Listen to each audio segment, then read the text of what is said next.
Donc le projet de loi dont nous débattons aujourd'hui est, si je puis dire, une énième illustration d'une désinvolture assumée du gouvernement à l'égard du Parlement et à la démocratie parlementaire. Et vous profitez donc de l'état d'urgence sanitaire pour demander à la représentation nationale de se dessaisir de ses droits en faisant de la législation par ordonnance la règle, alors même que le Parlement a démontré, comme le souligne la rapporteure, toute sa réactivité pour faire face à la crise sanitaire. Vous demandez au Parlement une délégation de son pouvoir législatif sur des domaines aussi variés que le droit social, le droit de la consommation, les finances publiques, le droit pénal, le droit d'asile, le droit européen, le code de la défense, le code de l'environnement, sans lien avec la gestion de la pandémie, aux seules fins de faire l'économie d'un débat de fond et d'éviter d'avoir à justifier vos choix devant les députés et les sénateurs. Dans sa version initiale, donc, ce texte comportait 40 ordonnances que le gouvernement entendait faire adopter dans un temps extrêmement resserré, faisant fi du principe constitutionnel de clarté de l'élaboration de la loi. La seule ligne directrice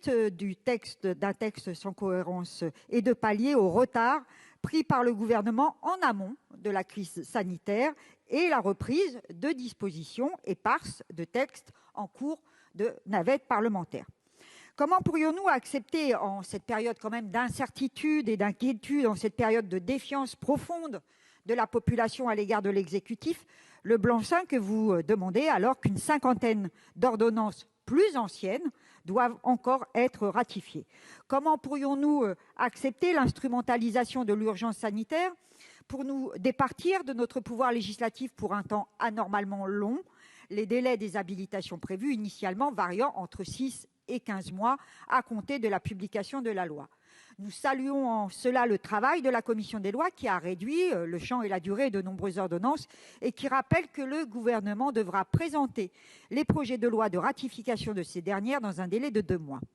Comment accepter que dans ce brouillard législatif, le gouvernement puisse profiter de la confusion et de l'inquiétude générale pour prendre des mesures qui vont nuire aux Français?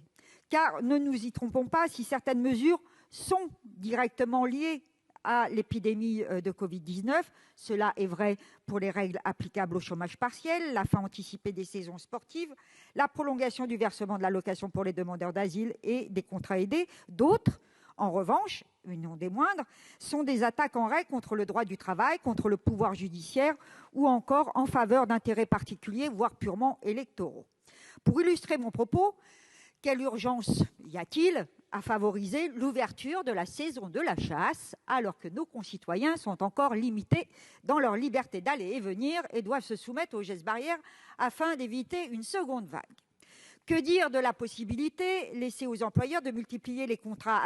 à durée déterminée hors de toute contrainte et de déroger au nombre de vacations dans toute une série de missions publiques? Or, nous le savons, l'assouplissement des règles relatives au CDD et à l'intérim s'est toujours accompagné d'une précarisation des conditions d'emploi pour les travailleurs concernés, sans effet significatif en termes de relance économique. D'autant que cette mesure est aggravée par la commission des affaires sociales qui ne souhaitait pas que les dérogations existantes aux règles de renouvellement des CDD ne soient pas neutralisées par la durée de 36 mois prévue à l'article 1er bis A. Il s'agit de contrats conclus dans le cadre de des parcours emploi compétences, en particulier des contrats uniques d'insertion.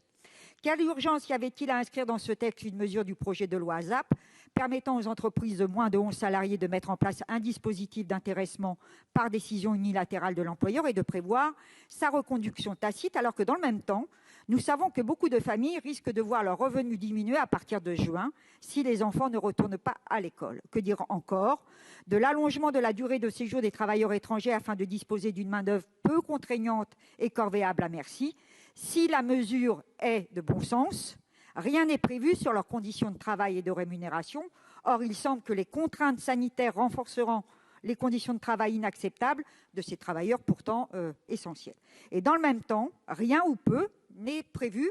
pour les travailleurs saisonniers. La plupart de ces affaiblissements pourront se prolonger plusieurs mois après la fin de l'état d'urgence. Au lieu de proposer un grand plan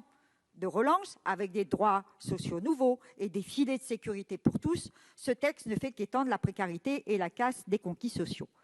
Comment aussi justifier l'élargissement de l'expérimentation des cours criminelles rejetée en commission, à rebours des engagements pris par le Gouvernement au moment du débat sur la réforme de la justice ? Malgré le travail sénatorial et la réduction du nombre d'habilitations de 24 à 10, il n'en demeure pas moins que le recours aux ordonnances participe de la dégradation du Parlement, et cela n'est pas acceptable. Le Parlement n'est pas une institution qu'il faudrait occuper afin de se donner bonne figure. Et dans cette période d'entre-deux, entre confinement et perspective de déconfinement total, nous refusons d'être infantilisés et revendiquons le respect de notre légitimité démocratique. Renoncer encore et toujours à nos compétences, c'est oublier que le mandat qui nous a été confié par les Françaises et les Français doit être respecté.